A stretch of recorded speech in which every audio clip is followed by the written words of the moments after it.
Salut tout le monde, salut les gratteurs, salut les gratteuses, ici Cédric, j'espère que vous allez bien. Alors je vous présente aujourd'hui un nouveau tuto et on va regarder la partie numéro 2 de La Mer de Charles Trenet. Donc suite et fin aujourd'hui de ce célèbre morceau chanté par Charles Trenet.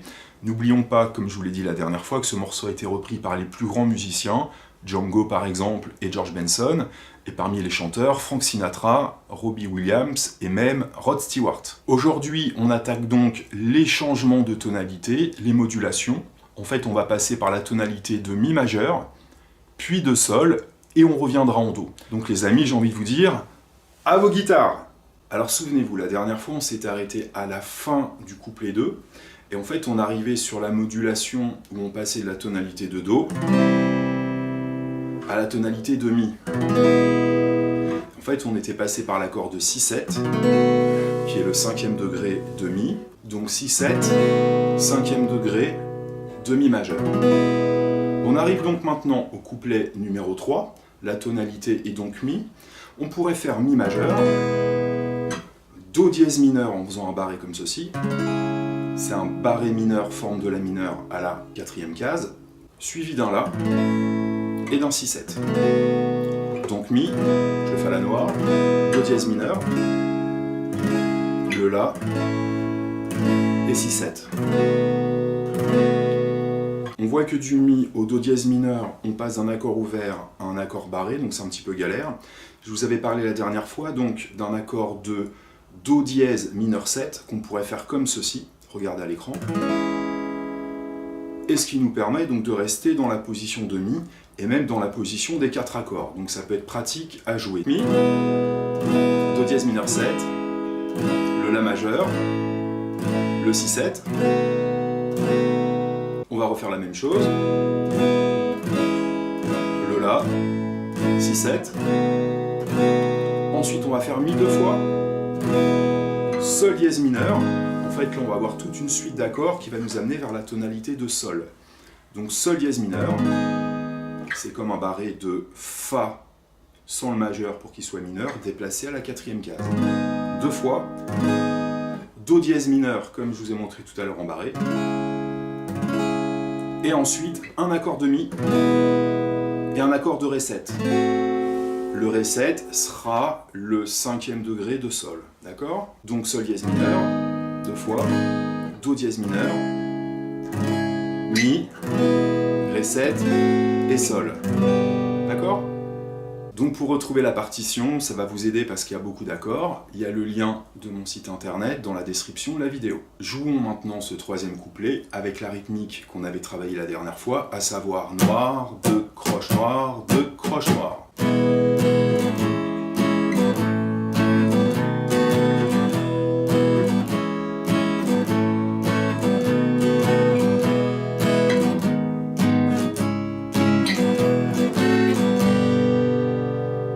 On est donc arrivé en Sol, et pour faire une transition fluide, on est passé par le Ré7, le 5e degré, où l'accord de dominante qui est Ré7. Ré7 nous ramène vers Sol, hein. Ce sont des concepts d'harmonie de base, donc éventuellement je vous mets un petit lien au-dessus vers une série de cours que j'ai pu faire sur Vimeo, qui s'appelle l'initiation à l'harmonie, la théorie et la composition. Dans cette tonalité de Sol, on aura un petit peu moins d'accords barrés, donc on va faire Sol, 2 temps, Mi mineur, 2 temps, La mineur, Ré7, à nouveau Sol, Mi mineur, La mineur, Ré7. Ensuite on va faire Sol 2 fois, Fa, Mi mineur, et Sol 7, le 5e degré de Do. Je vous joue donc le 4e couplet en Sol, très lentement, noir, 2 croches, et puis de temps en temps, je peux être amené à faire un peu plus de croches sur certains accords. 3, 4 et...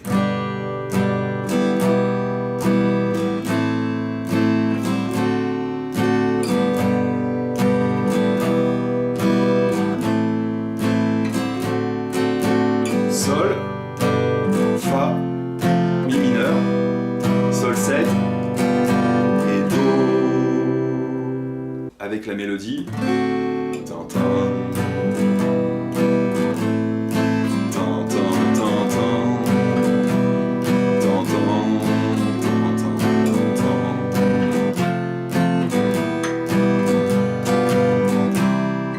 Le cinquième couplet, en fait, on reprendra quasiment à l'identique le couplet numéro 2 en tonalité de Do. Donc Do, La mineur, Fa, Sol 7, rebelote, Do, La mineur, Fa, Sol 7, Do, Mi, La mineur, Sol 7, Do, La mineur, Fa, La 7, Ré mineur, Sol, La mineur, Fa, Ré mineur, Sol 7 et Do.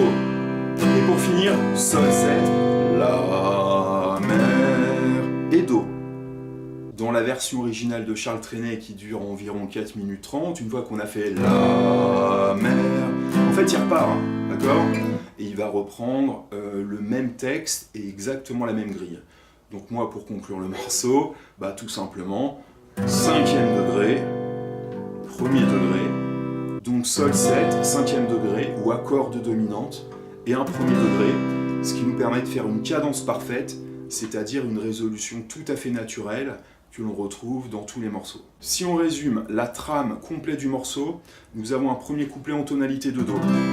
D'accord ? 5e degré, Sol 7. Sol 7 qui nous amène vers le deuxième couplet, Do.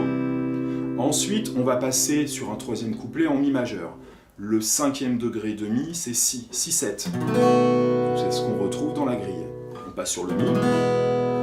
4e couplet, c'est la tonalité de Sol. Donc le dernier accord du troisième couplet, c'est un Ré7. C'est tout à fait normal, c'est comme ça que ça se passe en musique. Sol. Et ensuite, dernier couplet, on sera en Do.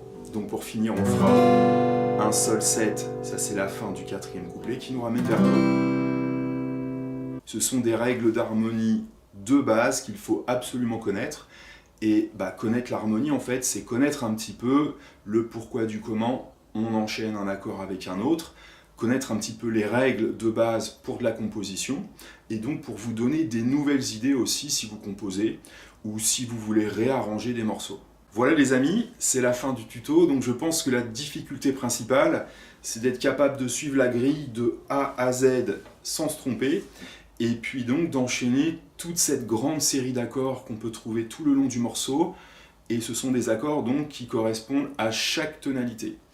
Donc si vous êtes à l'aise maintenant avec tous ces accords-là, faites-vous plaisir sur ce morceau-là, et si vous êtes capable, sur un rythme simple, à la noire, de croche ou sur un autre rythme, si vous êtes capable d'enchaîner tout ça plusieurs fois sans vous tromper, je pense que vous aurez fait de grands progrès.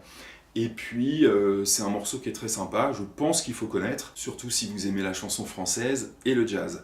Voilà les amis, donc bonne musique, je vous dis à très bientôt, et n'oubliez pas que vous pouvez retrouver la partition sur mon site internet bassguitar&rockandroll.com. A bientôt, bye bye.